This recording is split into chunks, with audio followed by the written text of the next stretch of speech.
Thank you. Mr. Sanders? Thank you, Madam Chair, and Mr. Greenspan, nice to see you again.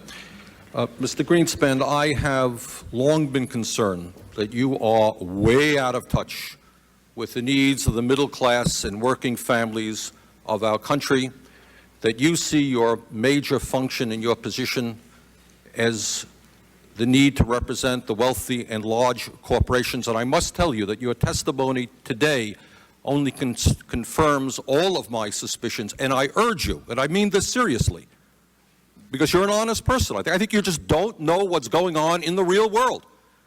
And I would urge you, come with me to Vermont, meet real people. The country clubs and the cocktail parties are not real America. The millionaires and billionaires are the exception to the rule. You talk about an improving economy while we have lost 3 million private sector jobs in the last 2 years. Long-term unemployment has more than tripled.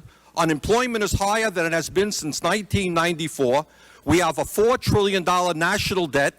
1.4 million Americans have lost their health insurance. Millions of seniors can't afford prescription drugs. Middle-class families can't send their kids to college because they don't have the money to do that. Bankruptcy cases have increased by a record-breaking 23%. Business investment is at its lowest level in more than 50 years. CEOs make more than 500 times of what their workers make. The middle class is shrinking. We have the greatest gap between the rich and the poor of any industrialized nation, and this is an economy that is improving. I hate to see what would happen if our economy was sinking. Now, today, you may not have known this. I suspect that you don't, but you have insulted tens of millions of American workers. You have defended over the years, among other things, the abolition of the minimum wage, one of your policies, and giving huge tax breaks to billionaires.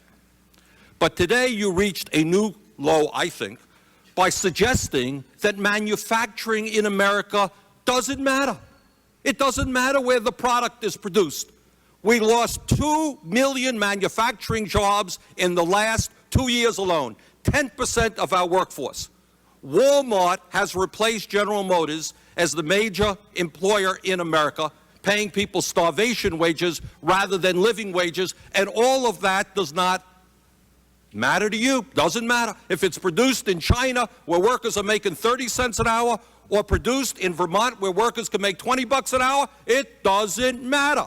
You have told the American people that you support a trade policy which is selling them out, only working for the CEOs who can take our plants to China, Mexico, and India. You insulted Mr. Castle. Mr. Castle, a few moments ago, a good Republican, told you that we're seeing not only the decline of manufacturing jobs, but white-collar information technology jobs.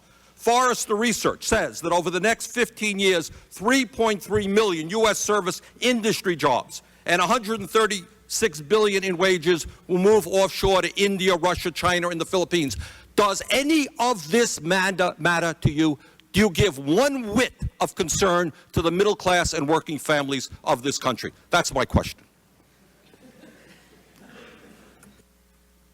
Congressman, we have the highest standard of living in the world. No, we do not. You go to Scandinavia and you will find that people have a much higher standard of living in terms of education, health care, and decent paying jobs. Wrong, Mr. Greenspan. May I answer your question? You sure may. Thank you.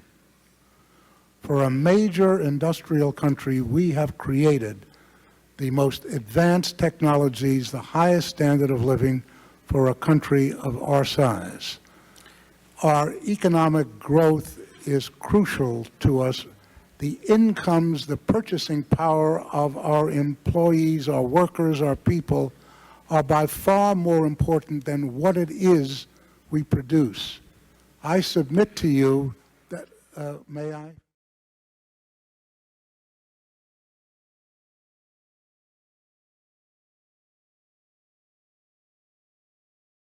And what I'm saying to you is, yes, I found a flaw.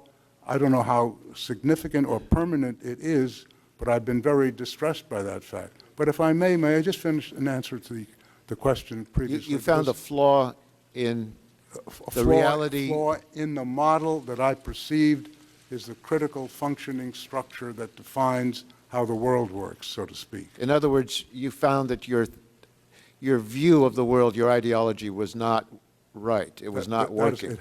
Precisely. No, that's precisely the reason I was shocked, because I've been going for 40 years or more with very considerable evidence that it was working exceptionally well.